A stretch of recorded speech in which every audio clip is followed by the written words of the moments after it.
Hello YouTubers, Failed here, and welcome to a new episode of Southampton Towards the Top. And I have now played the whole season through, so let's take a look at the stats first. In the average rating, we can see that Nogo was placed 5th of all the players in the Empire Championship, and he had an overall rating on 7.3 in all the games combined. So that is not bad at all. But in the front were two Swansea players. It was Netinho and Scott Sinclair, and those two guys were just amazing. Then now that we go down to goals, we can see that Danny Hayes from Burnley, I think it is, or Barnsley, one of those teams, scored 27 goals, and just behind him were Kevin Miller from Cardiff City with 26. And if Nogo had not been injured in the last 5 games, maybe he could have been the most top scoring player on the team. Not in the team, he was in the team, but not in the overall championship. He was placed 3rd with 25 goals. And now we go on to man of the match. We can see that Kenny Miller had 11 man of the match appearances. And just behind him were Nogo with 9 appearances where he got man of the match. And on the 5th place, on a shared 5th place with James Wagner, Ceruado and Netinho, can we see Ceruado? He had 6 man of the match appearances. And how you can say this, the way that Nogo and Ceruado worked together was amazing to look at when they both were playing. But both players were quite injury prone, so we were quite lucky that none of them got a real big injury.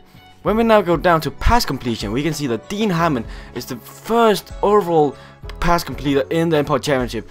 He completed 87% of all his passes, and that is many passes. That is really many passes, I have to say that. Yeah, and that was actually all the stats of this season. It was quite good for our team. We were up there in 1, 2, 3, 4 different categories, so that was not bad at all. And we had one first place with Dean Hammond. So if we now take a look at the team stats, we can see that in form we were not the best in the end, but in the middle we had like a 20 win streak or something like that. But yeah, in the end Middlesbrough had a win and a loss and then win, so they were playing pretty good in the end. But on to goals, because we want to see the categories that we were in. Sorry. In goals, we had scored 85 goals, and that is the most amount of goals scored in the Empire Championship of this season. Right behind us was Derby and Barnsley, with 82 goals and 80 goals.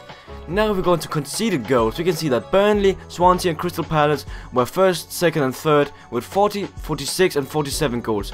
But we shared the 3rd place with Crystal Palace with only 47 conceded goals. And we can thank Julian Speroni, Jose Fonte and maybe shared between Danny Seaborn and who's the other guy? That's Højvidt. So that's a pretty good work for the defense. Now, average attendance, we had the 4th place with 25,282 average spectators per game. So that's not bad at all, but maybe I wanted to be higher up, but we weren't.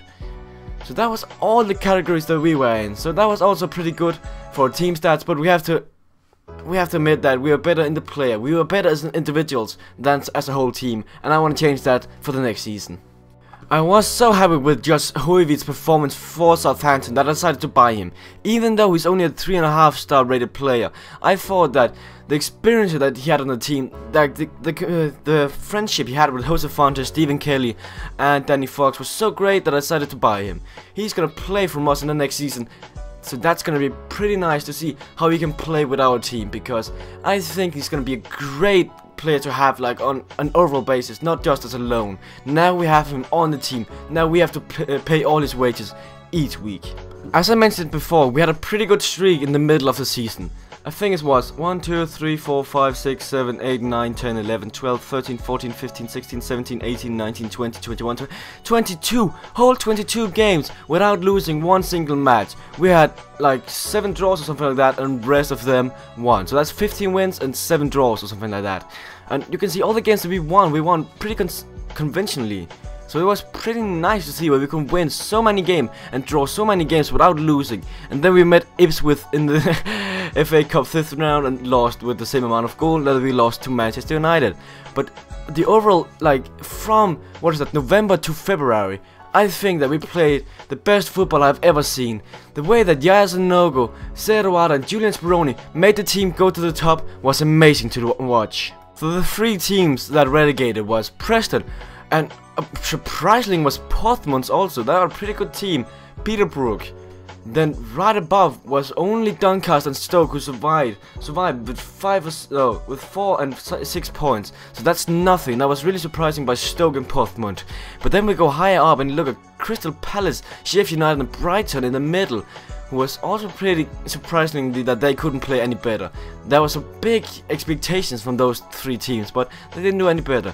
Then we go a little bit higher up and can see that Bristol City, Burnley and Cardiff was right outside for the playoff places, and I have to admit, were pretty, like, they were disappointing. I thought that at least 2 of those teams were gonna be up in the playoffs, but they were not.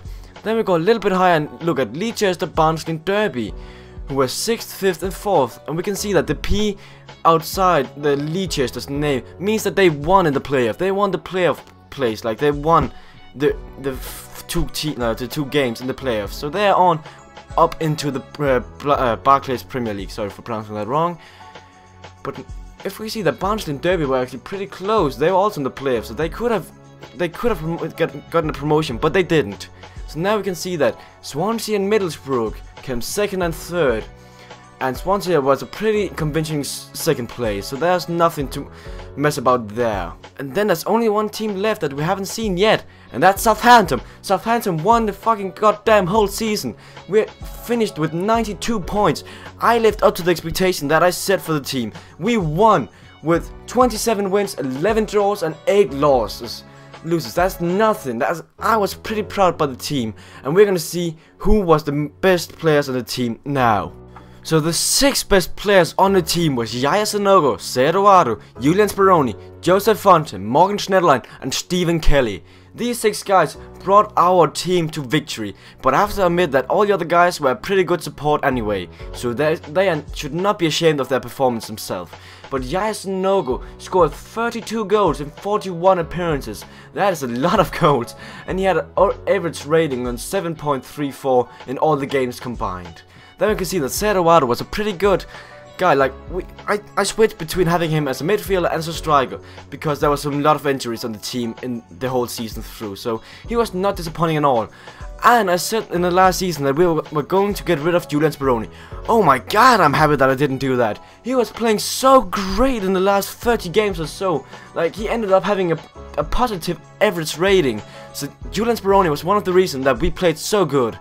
And Joseph Fonte and Morgan Schneiderlein was 2 of the 6 guys who also did a pretty good job, I have to admit. Jose Fonte was a really good last stopper. Like, he was acting as a sweeper, even though he was a defensive midder, I have to say. But Jose Fonte was not only a good defensive guy, he also scored a lot of corners, a lot of headers. And then we move on to Morgan Schneiderlein. He scored a lot of long shots. As you maybe saw in the last season, Jack Cork scored a lot of long shots, and then we sold him to Everton to get some money. But Morgan Schneiderlein took up after Jack Cork's disappearance. He scored so many long shots that he gave the victory to us in the end, I have to admit. He was one of the most important guys, even though he's not having that high of a rating, because he was kind of injured in like 12 games or something like that. And then we see it, Stephen Kelly. He was playing pretty badly, I have to admit, at the right back, but then suddenly he came out of nothing and won it all. Oh, he was with us to win it all, but I don't have that much to say about Stephen Kelly, because I switched between Stephen Kelly and Francis Richardson, who both did a really good job. But thanks for watching this season, guys. We're gonna play in the Barclays Premier League next season. Please come back to the next season, guys, because we're gonna win it all. I really hope so, but playing against Liverpool, Manchester United, City, Chelsea, Arsenal, it's gonna be so hard. But please give a like and please give a comment, because this was pretty hard to do. This took me 2 seasons to get a promotion. Please leave a like, guys. We're gonna see what Yaya Sanogo, Eduardo, Julian Speroni, Jose Fonte, Morgan Schneiderlein and Stephen Kelly can do in the Barclays Premier League. See you guys in the next goddamn season.